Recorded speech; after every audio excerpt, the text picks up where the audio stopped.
Welcome back to another episode of InsideX. Grab yourself a Rockstar Energy, sit back, and enjoy episode number 10. This episode is brought to you by Data Video, Parts Canada, Rockstar Energy. Get those Rockstar XDs in 7-Eleven, across Canada, Royal Distributing, Hoosier Off-Road, Cardo Systems, and Yamaha Motor Canada. On today's show, we're going to take a look back at Calgary Arena Cross from 2019. Actually, Phil Nicoletti's first win there, so we'll check that out. Parts Canada prediction, we're going to go back and look at some 250 riders, another 4 riders today. Insider trading, we're going to take a look at the premix class and how that come to fruition. Interview with Manluk Racing, they're now on Hondas, and he's got Chase Marquier in his second year with that team. GDR, Honda, boss man, Derek Schuster. We're going to chat with him and see what he's been up to at Gopher Dunes. We'll be right back right after these short commercials.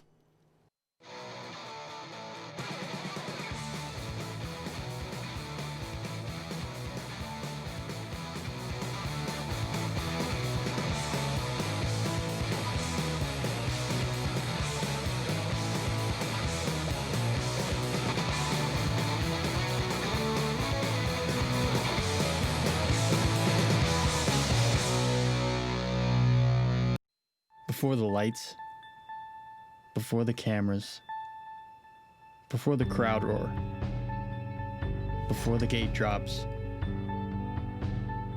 before the first turn, before the finish line, the podium, and the champagne. It's just me and my gear.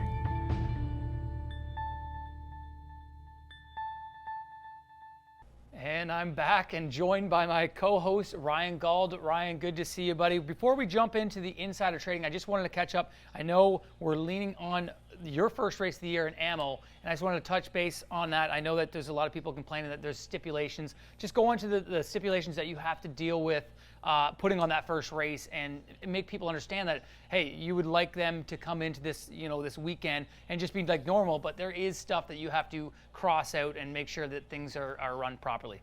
Oh, 100%. I mean, everybody knows what's going on right now around the world, and it's hit us at home here in Canada just like anybody else. And here in Ontario, we did get the blessing to go motorcycle racing, and we have gone through all the loops and jump through the hoops, to get to where we are. And there's definitely some things that are going to be awkward this coming weekend as far as camping on site, overnight parking on site, and we're not allowed to really hang out with our friends, and you can only go up and watch the race that your racer is in. You can only bring a certain amount of people into the races. And yeah, I've had a few people kind of complain about it, and how can you bow down to this hypocrisy and all this stuff. Like, are you kidding me right now? Like, just step back and look what we're doing. We are making the right decisions to move forward. We're not trying to take away from what is right and what is wrong. We're just doing what we're getting thrown at us to be able to get back here into business. And at AMO and Gopher Dunes, where the race is this weekend at June 14th, we are doing more than probably what we are supposed to do or anybody else is doing. I've been golfing. We're doing more than what golf courses are doing.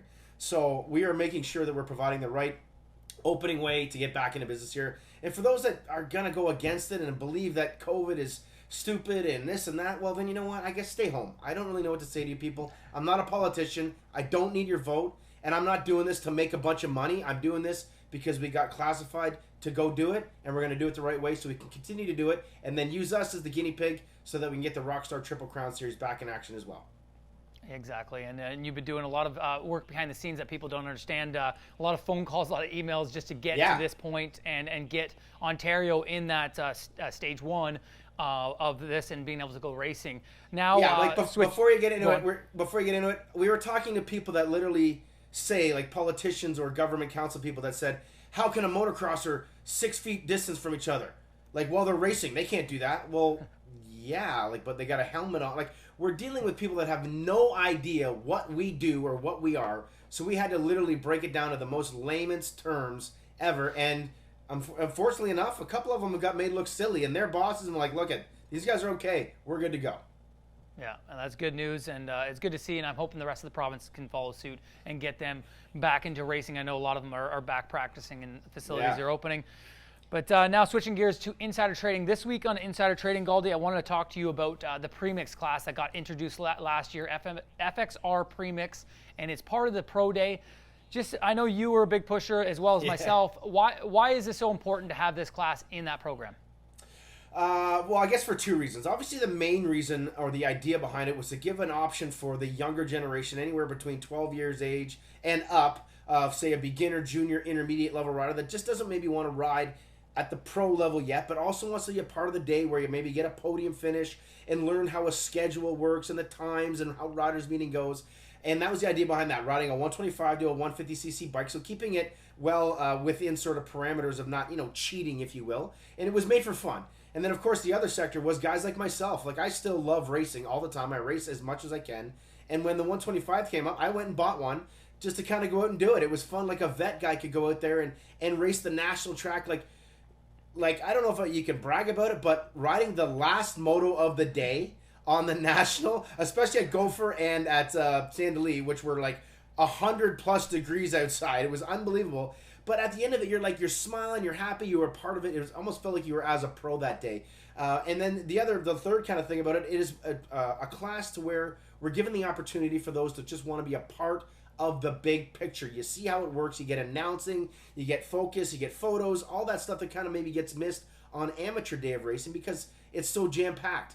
Being this here in addition, like the WMX, similar type of thing, we give you a base to kind of help yourself maybe move through the program and just kind of see what it's like to become a pro without really having all the pressure of the actual pro scene.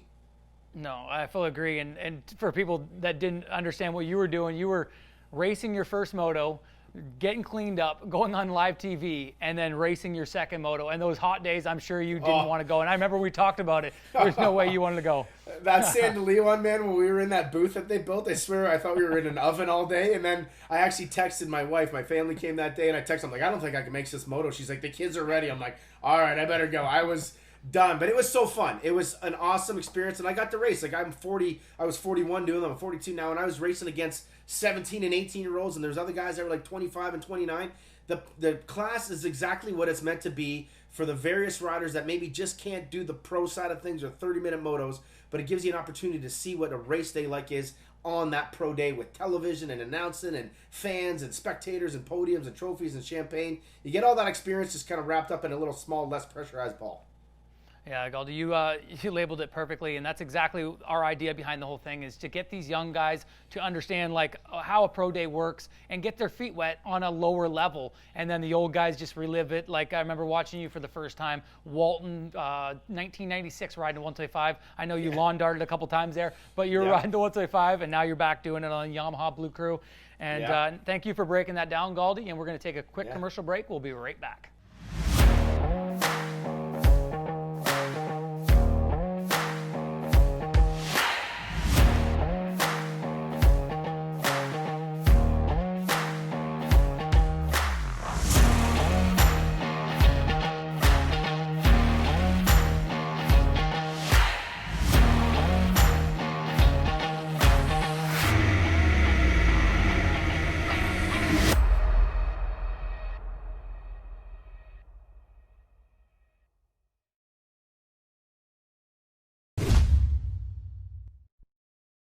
From day one, Fox has created products with intention and purpose. So we can inspire your best ride, your fastest race, your greatest adventure. It's how we connect and how we dream. We were made for inspiration and for possibilities. For fast starts and long journeys. For challengers and for champions. Fox was made for you. So get out there and do what you're made for.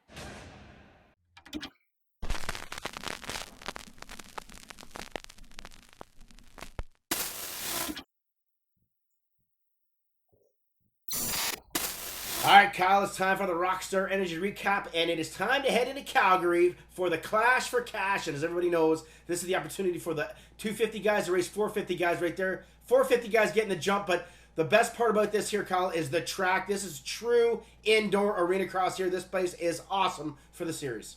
Yeah, I love this track, and the dirt's always good. It's a bit silty, but the crew puts a lot of water down, packs it in, and this is my favorite class. And look at Colin Jurin out front early here. Pretty cool. The Cycle North coming off that podium last weekend in Abbotsford, and now he jumps out here in the Clash lead. I love that, too. We're going to see a lot of Bales getting sworn and hit in and all over the track here, but a great battle right here. And Jurin gets a little bit loose in the whoops. Matt Gierke on the Monster Energy Alpine Star Pillar Kawasaki picks by right there, and he decides to take off, and he looked good. Matt Kirky really liked this, but the battle was here. Nicoletti, Thompson, and the 250 rider Dylan Wright right there. Nicoletti says, "Get out of the way, you little tiddler," pushes him to the side. Yeah, and now they're going to be racing against each other full time, not just in these clashes this year, but this is, the 450s kind of took control of this clash and pulled away from the 250s, although Dylan Wright put up a little bit of a fight, and then Thompson trying to track down Jurin there, but Gerke was just too strong in the whoops, Gauldy. Yeah, it was fun watching guys, especially Gerke amazing whoops, and then that rhythm section there. In practice, there was a 3-1 and over and 4 2-2s, and it was cool to see how the guys kind of make it all work right here as Gerke gets down that straightaway, and that was good. The wall section, as we'll see as we get into the main events talking about them, that section became a real good passing area, and here's that rhythm, 3 over, 2 on 2 and 2. It was neat to see the guys picking that apart, and Matt was, he was gravy in the whoops.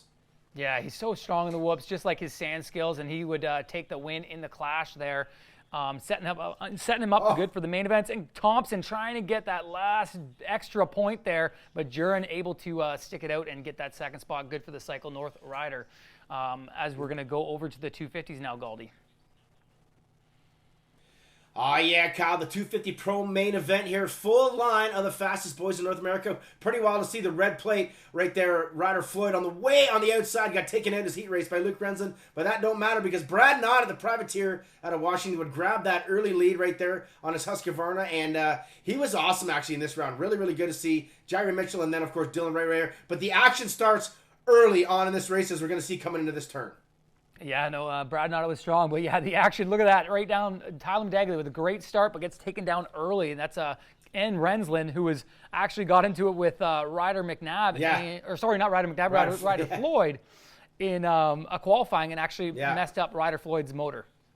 Yeah, exactly, there it is. So there's Nada and Dylan Wright right there, and this is right here where we would start to see the Dylan Wright of 2020 that was basically unstoppable. He would start to put things together, and we would see this rider of who found a new inside man, if you want to call it right there. Nada right here was doing a great job leading. Dylan Wright would follow, but right here he would start to find his lines and make it work in this web section coming up here, Kyle.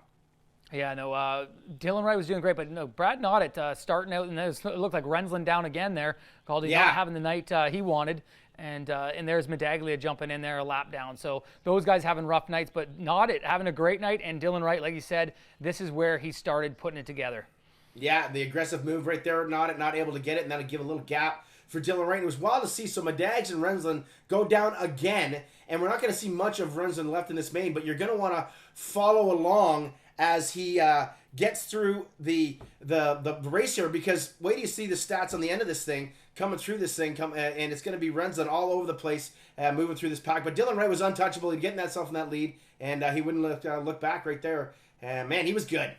Man, just getting through lappers, though. Look at Ryder Floyd. They just got Tyler Gibbs there. So lots of lappers they had to deal with, and there's Floyd pulling off. And that's the motor issue. I believe his shifter shaft got bent in that incident he had with Luke Renzland in the heat race. And that's what you can see that they're focusing on the shifter there, that it got the shifter shaft bent. But there's Canella finally getting into the picture here. And it looked like he was going to be in for a strong year. As we know, it didn't go as planned. But this was a good night for Canella. Yeah, no, he's all over Knotted here for that second position. Brad did a great job. Hadn't been racing a ton, but he got himself a good start and was able to kind of stay up front and hold that line. But here's that section I was talking about. Guys, all main were able to line this part up here and be aggressive and give that bump like that. And you can see Renzland now actually moving in and passing Knotted, but he was actually a lap down. So it made it look like he passed into third. And sitting third right here, if we would think about it, as Dylan Wright goes across, look at this, almost crashes going into the bales. Canella would grab second, but Renzland was actually in fifth, repassing Nada there. What a crazy main. Yeah, it was a crazy main. For Renzland to crash twice in that and still get a top five and keep his AX title hopes alive. But Dylan Wright was just untouchable that night, and a great ride by Marco Canella getting into that second spot. We're going to jump over to the 450s now, Gauldy, and check that out. You are right, Kyle. It is finally time for that 450 main event, the final main event of the night. So many laps getting cut by these guys here. The track kind of getting deteriorated, like you said, a little bit more silty, but it didn't matter because the race action was great. And Phil Nicoletti and Thompson actually gets the whole shot, rotostripping.com, but Nicoletti able to get that rhythm and get himself up in the lead. Yeah, Nicoletti, strong starter in the arena cross. We've seen that at Abbotsford. He was getting out there to good starts. Obviously had a little bit of an issue in that first round, but the second round, he was not going to have those issues. He got away early and kind of put a gap between him and Thompson, and obviously Gerke right behind Thompson, and Moffenbauer getting his nose up in there. Yeah, Moffenbauer got himself off to a great start here, but these three were able to kind of break away, and it took a little bit while for Thompson to kind of get going here. He kept kind of getting kicked in the whoops, and there's, whoa, Gerke hanging on to it as well. The whoops were gnarly because they got a little bit of a cup in the middle, and of course, like you referred to earlier, the little bit of silt. So when that rear wheel started getting loose, it was easy for the guys to get a little bit out of sorts and have to hang on to it there. And Nicoletti, he was able to get a little bit of a lead, but as the main got hung, and just like your brother likes to do, he just started getting more comfy and clicking in, and he starts to close in here later on. Yeah, no, you're exactly right. I think those whoops kind of got in his head early, but as they got beat in and the main line got beat in, he was able to go a little quicker, and Nicoletti, just that gap just started to narrow down. And then Thompson also had to deal with the number 2 machine in his rearview mirror the whole moto as he was clicking off some good laps. Yeah, you can see in that turn that Gerke just left there, the ruts were getting deep as Nicoletti just... It doesn't look pretty going through the whoops. Like I said, they were so uneven from so many laps being cut throughout the weekend here at these guys right now. And then, of course, kind of a one-line section right there. Not a lot of options, but the ruts were so deep, there wasn't really anywhere else to go. Your brother and boys now starting to go outside of that line. So you can see the guys really having to change things because they could feel the not as comfy, less comfort coming through. But then Cole really started closing in here, Kyle. He was all over Phil. Yeah, he got tight, and he would have to really force a move to make it work here, like this corner or the final corner. He tries to go inside and play it just to pinch him off, but he just doesn't make that work. And Nicoletti was just so strong out there and just at a good pace. And there, Gerke goes down in the background there. Yeah, showcased just a little bit of that soft soil. His rear end kicked out of that rut, and he wasn't able to do it. Thompson trying that inside again. For the last 4 or 5 laps, Thompson was all over Phil, but Phil was playing great defense. He goes inside. Doesn't enable Thompson to do the triple. Still hangs on to it again. Thompson trying to inside again here. And I tell you, man, I feel like Cole was a little bit friendly out here with Phil. Maybe thinking about the longevity of the series because we've seen Cole be aggressive in the past. But I feel like he could have run it in there and gave it to Phil. But he let him have it. Yeah, and I remember listening to an interview of Phil after that, and he's like, I think Thompson played it safe because we got a long series to go, and we don't want to start blood right off the hop here. So maybe Thompson being a little nice later on in the series, he might get a little spicier with him. Yeah, and a little mistake right there. Gave the edge. Phil goes inside, and there it is. The first win for the Rockstar Energy OTSFF team. And Phil Nicoletti, Cole Thompson, Matt Gerke, Moffenbauer, and Jern again, Privateer, Clayson Schmidt, Osachuk, and Taylor right there. Great 450 main event at Calgary. Yeah, great racing all around, and the indoors is always good for that. You get those little bump and grind moves like Marco Canella, who probably wouldn't have done that on an outdoor track, but he throws his shoulder in Brad Noddet and pushes his way through. So great racing indoors. We're going to head to Sarnia around next week and analyze that one. But another good Rockstar Energy recap. We're going to jump to a quick commercial, and we'll be right back.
We're back with another Parts Canada prediction. This week we're going to talk about some more 250 riders. Gauldy, the first one I got off the hop is actually a full privateer. He does it the whole countryside, coast to coast, the last couple of years with his mom as his mechanic. It's Taryn Gerber, a young kid, real nice kid in the pits, and a great rider. Yeah, the kid's got some skill. Showed a bit of good stuff the year prior to last year to kind of get himself on the radar there. A couple top 10 finishes as that intermediate rider, and then moved up last year and really started to focus in just kind of becoming that pro right there. And a great family, good kid out of the BC region there, and love watching him ride. Predictions this year for that kid, he could definitely fit in with those Quinn Amiots and another kid we were going to talk about, Casey Keys type guys, right around that 8 to 12, 8 to 14 range. But it all depends with these guys about the confidence and the comfort they feel in that day.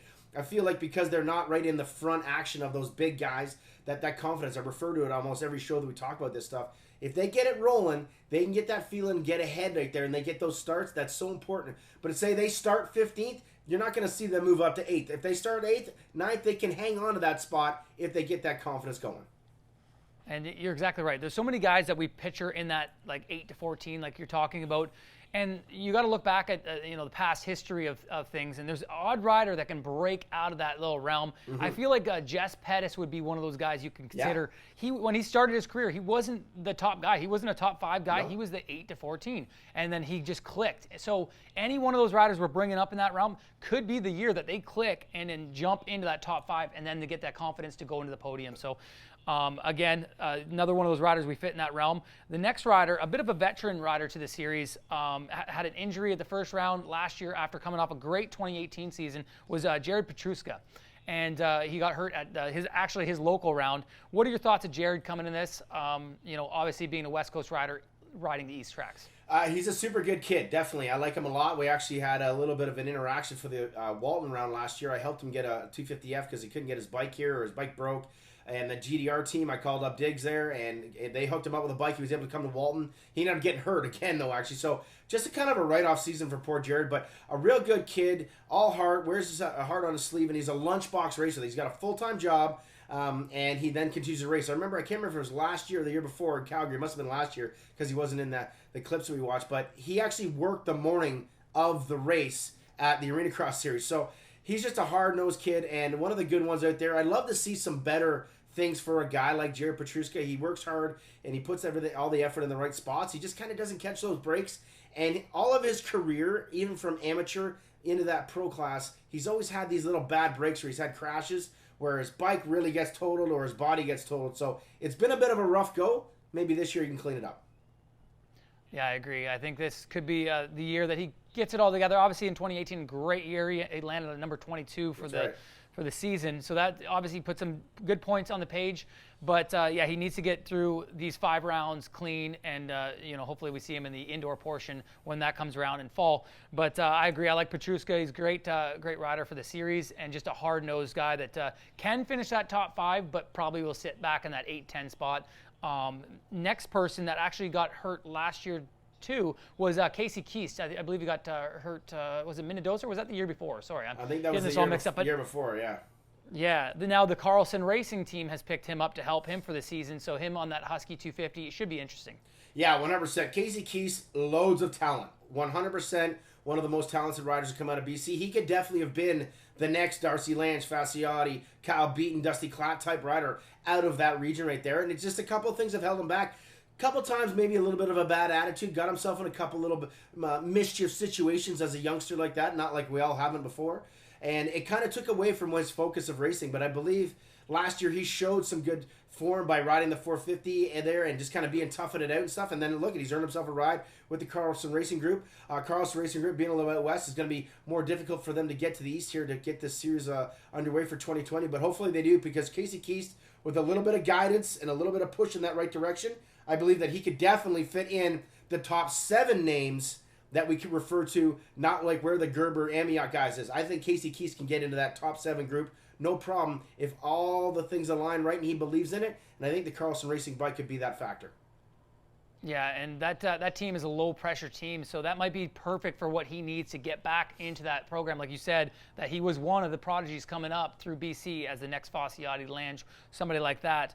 And the last person that I have on my list today, Gauldy, actually made some waves a few years ago at Walton Transcan. He comes from Quebec, Christopher Fortier. He's riding last year for the Sky Racing. I think he's on a privateer Kawasaki this year. What are your thoughts on Fortier? From what I've seen, result-wise, stuff like that, he seems like a hard-working kid. He did good on a 252-stroke in 2018 there to kind of earn that number 35 from last year. And I like the kid. I got a chance to do interviews with him at Walton, like you referred to there. He's got game, and that was the year that, Canella, Tanner Ward, Austin Watling were kind of moving up into the pro ranks. So there was a lot on the line there, and Fortier, fortunately enough, was one of the guys people were watching right there. He caught the break, caught that ride. He didn't have a great season last year on the privateer Cali. I'm unsure of his goals or what he looks at the sport as. I see his Instagram, and he's doing some training and he's getting himself ready.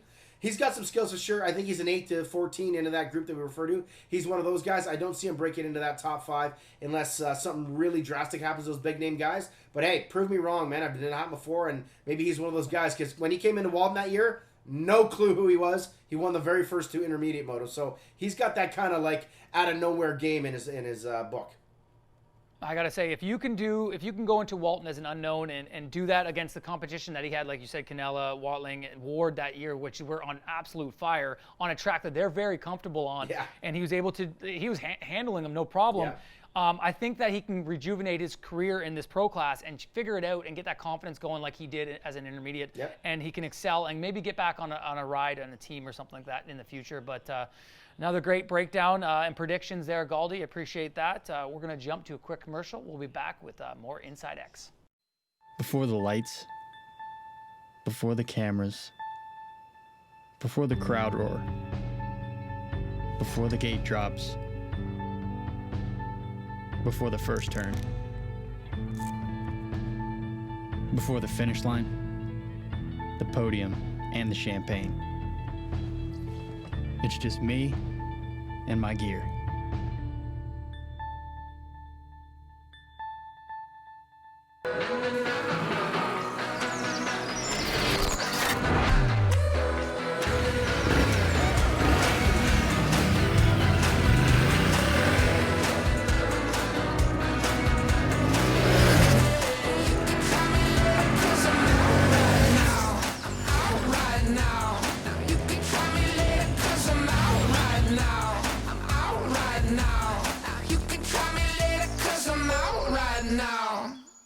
Now being joined by the Honda Manluk Racing, Chase Marquier, all the way down to Utah, racing Supercross. How you doing, Chase?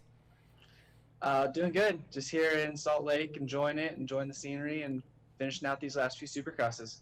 Yeah, now you joined this team last year, actually joined it at a rough round. We went to Minnedosa in the mud, and you joined in there. How'd that all come about? How did you get a ride with a Canadian team? It was pretty funny, actually. I didn't have any plans after Supercross last year. I was actually just kind of doing my own thing. I was starting my own lawn care business, and I knew Jim Lewis at Merge Racing pretty well, and they had a rider already with the team, and I think he got injured at the second round. So he called me and asked me if I'd be interested in coming up and racing for this new Manluk Racing team. And at first I was a little iffy. I hadn't even ridden in like 6 weeks. I'd never rode a Yamaha. And to hop on a 450, I was just kind of like, but I was like, you know what, it's better than mowing lawns, so let's do it. I actually went and raced that very next weekend in Minnedosa. Ended up being a mudder, and just kind of clicked with the whole team real well. And then they ended up bringing me on for the rest of the series, which it turned out to be awesome. Yeah, no, and looking over results, it got better and better. So you traded in the John Deere for a Yamaha 450, and you showed up at Minnedosa. And sometimes it's a good thing to show up at a race and be a bit of a mudder, because there's no real pressure. You just try to get through it and get finished. But as the series went on, your results got better. In the last round, second moto, Walton, you ended up top 5. That must have felt good closing out the series like that. Yeah, exactly. That's kind of like I ended up buying a practice bike at home, and luckily I was flying back and forth, so I was able to start riding a little bit more in the week. And I just started getting comfortable on that Yamaha 450, and started doing better and better each weekend. And then by the end, I finally got a pretty good start, and I got to run up there with the top guys for I think a good 20-25 minutes. And that was kind of just like what set it off. I was like, all right, I'm ready to go for next year. And Frank, the team owner, was like, yeah, we're going to go racing next year and do it right and get me in for the whole series, and see if I can get in like championship hunt with those guys. No, and it really showed your speed there. You finally got yourself in a position where you're up with the Nicolettis, the Fossiattis, the Thompson, those guys, and you battled with them for a good length of that moto, which they're long motos outdoors, and it's so hot. But you were able to push through on a privateer bike up here, and obviously a new bike to you. You're only a few weeks in on it. But yeah, those guys, Frank and Steve that run that team, great guys. Now the conversion over to Honda. Now you're riding the 250 in Supercross. You're going to ride the 450 again in the outdoors? Correct. Yeah, we've after Daytona, we obviously had that long break after Supercross with all the Corona stuff. So we've we've got 450s. We've been doing a lot of testing, and we got the bike pretty good right now, and I'm excited to get on that 450 and Yeah, and do it's some racing on I it. think for you, you're a bit of a smooth rider. I think that that Honda is going to be a better bike for you. One thing I want to step back on is the Supercross. You're obviously out there. You did the first 3 rounds, and just looking at the results there, it's similar to what you did in Canada. You kept getting better each main. Obviously, you had to get off this past weekend. But what is a protocol like there? It's obviously got to be a lot different than the normal Supercrosses. It's different for sure. We had to be here 48 hours before entering the stadium to get swabbed up the nose, all that good stuff. I'm sure everyone's posting out on Instagram, you've seen. And then you can't have a mechanic up at the starting gate, so we have to walk our bikes up by ourselves, kind of prep our gate by ourselves.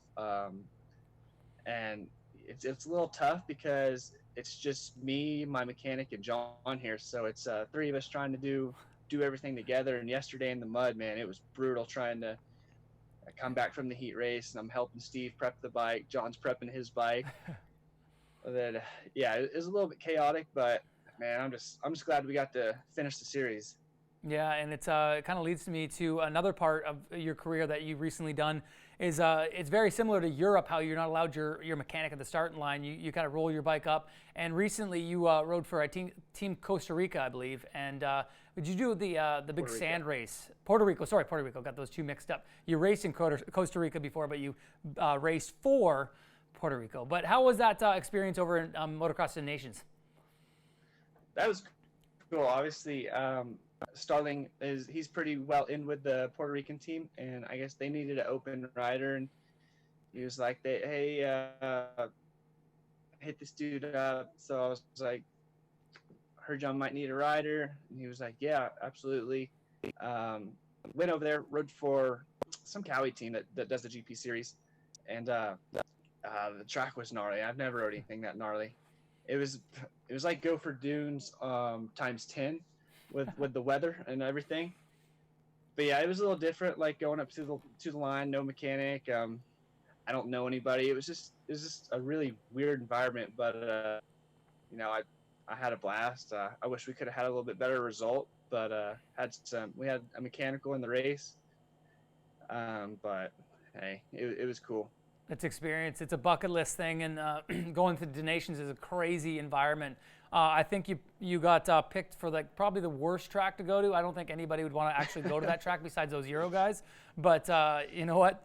Nonetheless, you got to go there and race against the best in the world, so that's pretty cool. Another thing that we talked about before the show, you're still training with some fast company, and I think it gets under the radar as far as training facilities. You got obviously people in California and obviously Florida tracks that are really busy, but Renard's is right in the middle in Oklahoma, and it's got some of the fastest riders in the country. It must be cool racing and riding with those guys every day.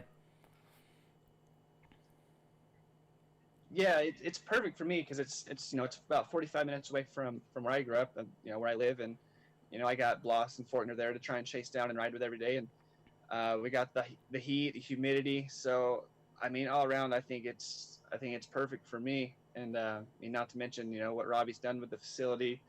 We got 2 full-blown Supercross tracks now, full-blown outdoor track, and man, it's good. Yeah, right now. man, that facility, I got to spend some time there with my younger brother Cole, and that was prior to doing a bunch of tracks that he's already done. He has trails and everything. It's unreal setup, and the one thing that I could take away is that I will never forget is how hot it is. It's not like the humidity that we get at Gopher Dunes or something like that, but it's just like a hair dryer blowing on you all day long, and you can't get away from it. Yeah, exactly. It's brutal. Yeah, but it makes for good training for you to come up here in Canada and get some podium finishes, maybe get a win this year on that Honda. Man, we appreciate you coming on, Chase, and I know that you got a 10-day break before you go racing again, but we wish you the best of luck finishing out the Supercross, and we look forward to you seeing it at Gopher Dunes. Yes, sir. Thank you, guys. Thanks for having me on, and look forward to seeing you guys in a few weeks at Gopher. All right, buddy. Have a good one. You've got the ride, and we've got the parts to keep you going. Royal Superstores, with massive selections of products no matter what your power sport is. Top brands you've come to trust. Huge selection, amazing prices. Your one-stop shopping destination for the rider in you. Royal Distributing, Canada's power sports leader. Shop online, by phone, or in one of 4 retail locations. Fast coast-to-coast shipping right to your door. Royal Distributing. Eat, sleep, ride.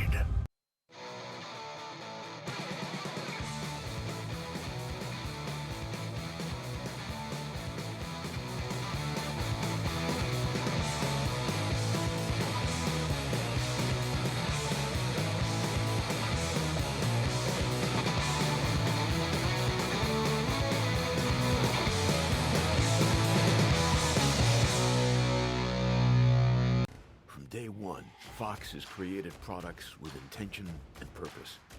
So we can inspire your best ride, your fastest race, your greatest adventure. It's how we connect and how we dream. We were made for inspiration and for possibilities. For fast starts and long journeys. For challengers and for champions. Fox was made for you. So get out there and do what you're made for. I'm now being joined by GDR Gopher Dunes head honcho Derek Schuster. Derek, how you been, buddy? I'm doing pretty good. How are you guys doing? Good, good. And I know that during the quarantine time, you probably are get itching to get that the track back open. You guys just opened recently, and it looks like you've been busy at Gopher Dunes. How's it been going so far? Yeah, really good. We were closed, I think, for about 7 weeks, and opened a few weeks ago. It's been really busy. We've seen a ton of new riders out at the track as well.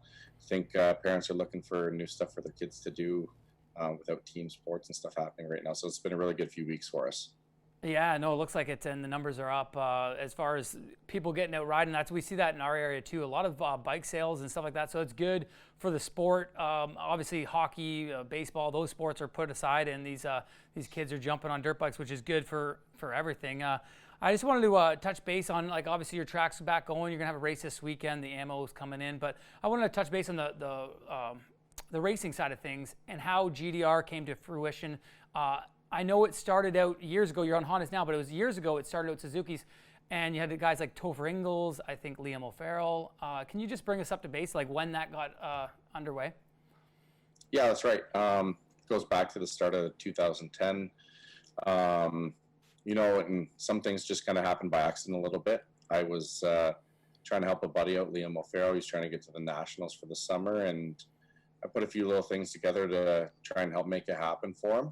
And just things kind of snowballed from there. By the next year, we're like, let's kind of do this as a little bit more of a team effort. Nathan Bless was on the team. We brought up Topher Ingles from the U.S., and things have just kind of progressed from there. But those first 2 years, you're right, we were with Suzuki at the time. And in 2012, we switched over to Hondas, and we had Tyler Medaglia on the team, and things have just kind of kept progressing from there. Yeah, and you've had a slew of riders in between, and also racked up, I believe it's 5 championships, correct me if I'm wrong, and a Triple Crown championship, making that 6 championships. Is that correct? I think that's right, yeah.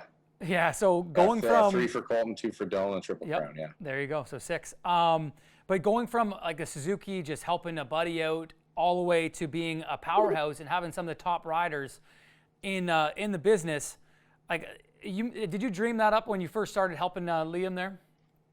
No, not at all. That wasn't really ever the goal or the intention from the start. You know how things go. You kind of do something and things just start snowballing from there, and kind of just started building some momentum. And I enjoy doing it as well. If I didn't, I probably wouldn't keep doing it each year. But yeah, I find that something that's fun to do. It's a way to, support the sport some as well. Obviously, our main business here is the track with Gopher Dunes, but this is just something that we feel that is great for the sport here in Canada. It supports racing at our highest level in the country, and we just really enjoy it. And it's, I love the competitiveness of it as well. So that's something that I feel like every team member takes out of as well, not just the riders. Yeah, and I agree. And anybody that comes from a moto background, obviously you raced growing up, and spent years of being around racing and stuff like that, your whole family. But one thing I take from it is like when you first got Colton on the team, you won the championship. I believe the first year he was on there, but then it was that was 2014, and there was a bit of a stalemate there. Like you went through so many years, you didn't win championships, and in 2018 you won it again. So everybody sees the latest, Dylan Wright's winning, Colton's winning and retiring. Things look great, but there was many years there that it was a bit of a struggle for you guys. Was it hard, going through that period of time and getting to where you are now? Yeah, for sure. We won the championship in the 450 class in 2014, and I found from that point on, we just went through this slew of injuries from 15, 16, 17. I know Colton in the preseason broke his pelvis in 2015, and that obviously really derailed his title hopes. He ended up still coming fairly close, but 2016, I had both guys on the team get injured. There was fill-in guys getting injured, all sorts of stuff like that happening. Same with 2017, a couple more injuries again. And then finally for 2018, the guys were able to stay healthy, and Colton was able to win another championship, and we were able to carry that into this year. But I just found like so many times we felt that we were close, we were getting race wins those years, and then something was just happening, whether it was a injury to start the season off slowly or an injury that would cause the season to end early. And it's a struggle, and at that, when you have that stuff going on, it's hard to stay motivated and keep going. But I think the main thing that probably kept us all motivated is we've seen there was still potential there. Like Colton, you could tell he still had a lot left in him, and that's kind of what kept us going, really. Yeah, and it's such a sport, like any sport, championship driven. You see it in hockey, when teams are being doing crappy, the fans are leaving the stadium, they're not happy, and it's just like partners and fans of your team. Those trying years were very tough on you, but it just made it so much more bittersweet when you got those championships, and it closed out Colton's career in such style. But now moving forward into 2020. Dylan has now taken Colton's spot, and now you filled Dylan's spot with Tanner. It's a very similar dynamic as before, and you kept Colton on. Is he going to stay on as the manager of the team? Yeah, he's, I guess we're sharing some of those duties. So Colton's helping with a bunch of the bike development stuff. He's still been riding a bunch lately with the guys, helping us with testing, suspension stuff, and just some stuff at the races. He's going to be at all the races, so you'll see him every weekend there, helping the guys on the track side of things. And with Tanner and Dylan, they're both pretty young guys still. I think they're both really talented guys. And then we have an even younger guy coming on board with Ryder McNabb. So I think we have a really youthful team this year. So the guys might have a little bit of learning to do, and we're okay with that. We know that coming in this season because we see, again, a lot of potential there. And we think that those guys have a lot of wins coming to them here at some point, and we're just going to keep working towards that with them till we get there. Yeah, it's a bit of a rebuild year. Obviously, Dylan's going to be new in that 450 class, his first season in that. And then Tanner switching teams, getting used to that Honda now. And like you mentioned there, you have Ryder McNabb joining the crew, which is a perfect dynamic. You got Colton leading the way, obviously still riding and helping the guys. And then Dylan is going to be your new 450 guy, hopefully for a long time, because I think he has a lot more years in him to try to be a championship contender. And then Tanner Ward following it up with Ryder McNabb. You got a powerhouse of a team, and I'm excited to see them go racing. I'm sure you are as well. Yeah, we're excited about it for sure. We're excited about the young guys, and I do think with bringing Ryder into the fray, I think it was easy to do that this year just because we had Colton coming on board.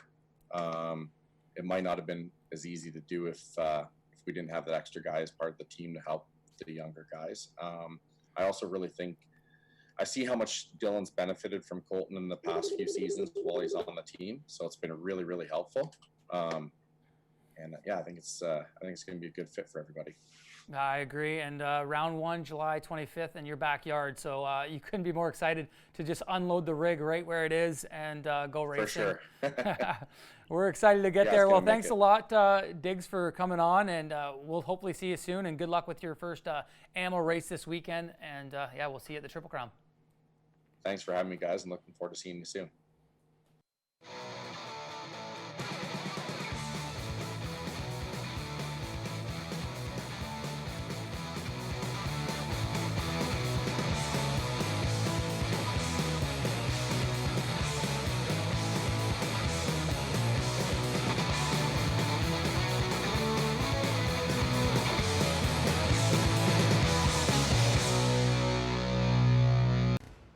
one, Fox has created products with intention and purpose. So we can inspire your best ride, your fastest race, your greatest adventure. It's how we connect and how we dream. We were made for inspiration and for possibilities. For fast starts and long journeys. For challengers and for champions. Fox was made for you. So get out there and do what you're made for. You've got the ride, and we've got the parts to keep you going. Royal Superstores, with massive selections of products no matter what your power sport is. Top brands you've come to trust. Huge selection, amazing prices. Your one-stop shopping destination for the rider in you. Royal Distributing, Canada's power sports leader. Shop online, by phone, or in one of 4 retail locations. Fast coast-to-coast shipping right to your door. Royal Distributing. Eat, sleep, ride. And we're back with another social media check-in, Gauldy. This week, we're actually going to check in on YouTube as Luke Rensland here on the screen just dropped Dozer Days, which is unreal. I don't know if you caught up on this stuff. This is unreal stuff from him and his brother Cody. Yeah, I've watched every one of these. Obviously, I got a bit of a tie. This is where the Gauldy grind, as I was calling it, went all winter long and camped out and trained. And, man, what a facility, what a place. And I'll tell you, Cody and Luke, the brothers, the Rensland boys, they are characters. And you see it in all of the Dozer Days videos right there, just clowning around and making comments, and you get to see their facility and where they train and all that stuff. There's the cabin I actually stayed in when I was down there with my family. And yeah, just a great news. Just look at this place. It's absolutely beautiful. It is a YouTube dream at Dreamland for sure. Yeah, no, exactly. And it looks like it's a little intimidating, some of these jumps, but it's a great thing. And Isaiah Reed here, actually part of the JetWorks crew, him and his squad have been putting together some stuff. They've got this pit bike over-under track in their backyard, and they got some funny stuff as well. So really good content out of some of the guys in the moto. Obviously, Medaglia is in that crew, Davey Fraser, TJ Martin. So they got some good pro riders in there as well. This is what the COVID has done. Free time and fun. It's what it's done for some of the groups out there. And the boys that aren't letting the negatives get to them or the politicians ruin their time, this is what they're doing. This is a great crew of guys right here. They're just having a blast out there, riding some pit bikes, having some fun. And I can't believe they built an over-under bridge. And, of course, they're willing to try it, too. That's the best part. I'm like, I don't know if I'd be willing to try this over and under from these guys, but... yeah, no problem there. Isaiah Reed and the boys, awesome job. So fun to watch that stuff, man. It just looks like you're having a great time. Yeah, and the last one that we got on the docket is Quinn Amiot. It's kind of done his thing. It'll be coming up here shortly. We just got shots of Davey Fraser on a sweet-looking track there. But Quinn Amiot has started a vlog last year doing some of the nationals, so you can catch up on some stuff he did last year. He had pit bike nationals at his place. He's got some wild stuff, and he's got some wild brothers, too. Yeah, for sure. For those that don't know, Larry Enticer is the brother of Quinn Amiot, and I think Quinn is just trying to get and steal some of that thunder that Larry's built, because he's just as crazy out there. He doesn't drive a completely broke-down piece of crap sled or wear denim, but he races dirt bikes, and he has fun, and he showcases his talents in another way. And Quinn, he's a real good kid. If you get a chance to just meet him and talk to him, he's great with the kids, he's great with the fans, and he's having some fun with the vlogs as well. I haven't had a chance to watch all of them there, but man, it's entertainment. And these guys, like I said, they're just finding things to do, and that's what motocross is all about. You try to show that personality, give a sponsor maybe another opportunity to be like, hey, you can sell something for me, let's do it. Yeah, and I think, to be honest with you, I would love to see a Gauldy Grind TV or something like a YouTube channel of just Gauldy stuff. Get the kids on there buzzing around. I know that household's got to be crazy at times, so I think people would love to see that. There was mention on the weekend of people pitted beside us saying, I feel like I could sit and watch this entertainment all day long, whether it's kids yelling at me or I'm yelling at kids or screaming or food or spills or me and the wife going at it and then throwing some dirt bikes in there. Yeah, I'm pretty sure I could probably sell it somehow. I just got to figure out how I can make it work. Yeah, reality TV for sure, and that's I would actually pay to watch that. To be honest with you, your crew is funny, and that's another episode, Gauldy, and episode 10 already, and getting closer. Look at us go. Look at us go. But getting closer to, and actually speaking of YouTube, you can catch all these episodes a week later on YouTube. Obviously, we're live on MAV and Two Wheel TV, but a week later they will come up on YouTube, so catch that there. But yeah, another episode down, getting closer to that July 25th Go for Dunes National. We're excited. Yeah, it's excitement time for sure. Things are buzzing. On Monday, they just opened up phase 2 here in Ontario to even allow more things like restaurants and patios and a whole bunch of other things. So we are buzzing. The motorcycle world is buzzing. Unfortunately, not a lot of provinces have drank the same kind of Kool-Aid that we're pushing out here in Ontario, but we're fighting for you. We're speaking to people. We're trying to make things work. We got the national schedule set. We got some local races set. And, man, the gate's going to drop here, and it's excited to be part of it. And, again, we're not politicians. We're doing what's right. We're doing what we think we need to do for the sport to keep going. Because if we went away right now, we probably wouldn't be back next year because that's just the way things go. So we're doing this for you and for us, and that makes the sport stay brand name. And we're all about it. We're having fun. Yeah, very well said. And it's important for us to keep going, to keep this sport alive for next year, not just this year. This is just kind of just get through this year, just like every other business out there. But great episode again, Gauldy. We have actually Quinn Amiot. We've seen him on that YouTube. We have him on next week for an interview, and lots more content coming of InsideX. Best of luck this weekend, Gauldy, at Go for Dunes, your first race, and we'll see you next Wednesday. Cheers, boys.